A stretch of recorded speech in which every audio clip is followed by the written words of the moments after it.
Hi, I'm Abby Skojek, and I am a wild woman. Welcome to my Capstone Bee presentation. I'm going to start by sharing a bit about my internship experience. I worked at 2 different sites in New Mexico for my internship. The first one was Enchanted Sky Hospice that serves the areas of Santa Fe, Albuquerque, and Rio Rancho. At this site, I provided support to clients near end of life, which ranged from verbal engagement to nonverbal art therapy sessions. I also provided one-on-one bereavement support to family members who lost a loved one. In the hospice care setting, I gained experience navigating the complications of death and grief work. I witnessed complex family dynamics and how people process end of life in different ways. Presence seemed to be the greatest gift in this work. My second site was Meridian Behavioral Health, located in Albuquerque, New Mexico. Meridian is a community counseling center that treats various populations through individual and group counseling services. They partner with various community organizations that specifically serve justice-impacted clients, which became some of the work I engaged in while there. I also provided individual counseling services to populations ranging from young childhood age to older adulthood. During my time there, I co-facilitated a DBT group for adolescents. One of my biggest learning opportunities was working with such a range in ages and presenting problems. Both adaptability and clinical knowledge became equally important there.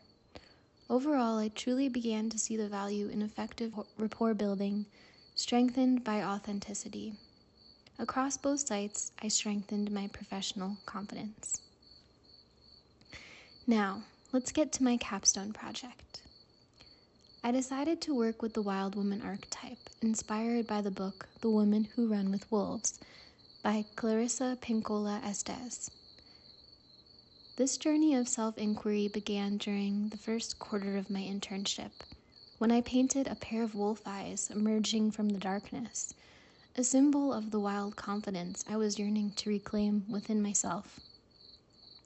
In connecting with the wild woman, I set clear intentions to deepen my intuition, to feel the full range and depth of my emotions, reconnect with nature, awaken my spirit, embrace the mysteries of life, and align with the cycles of death and rebirth that exist within me and around me.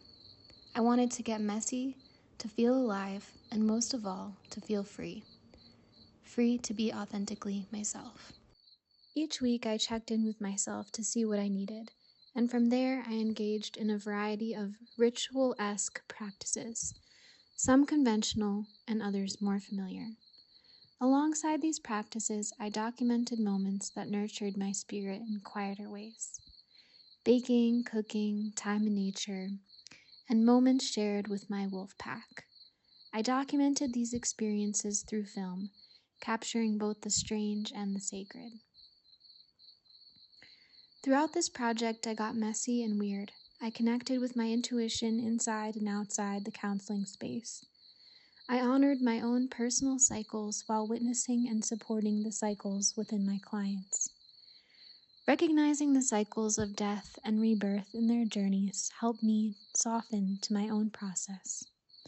The stops, starts, and moments of stagnation became easier to sit with, less like something to fix, and more something to just be with. This acceptance extended to walking alongside literal death through the work with my hospice clients and the passing of my own grandmother during this time.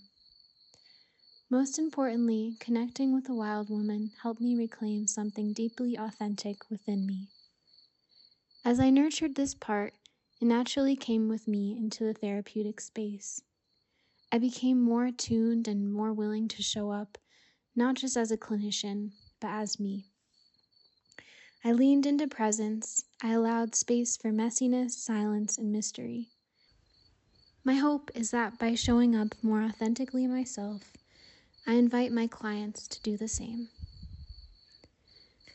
This entire journey became an act of self-care. I rediscovered the sacredness in the mundane.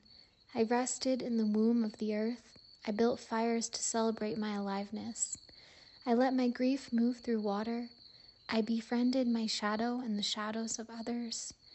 I stomped my stress into raspberries. I gifted cicada shells to my inner child, and so much more. Thank you for listening so far. I hope what you're about to see calls to something wild within you.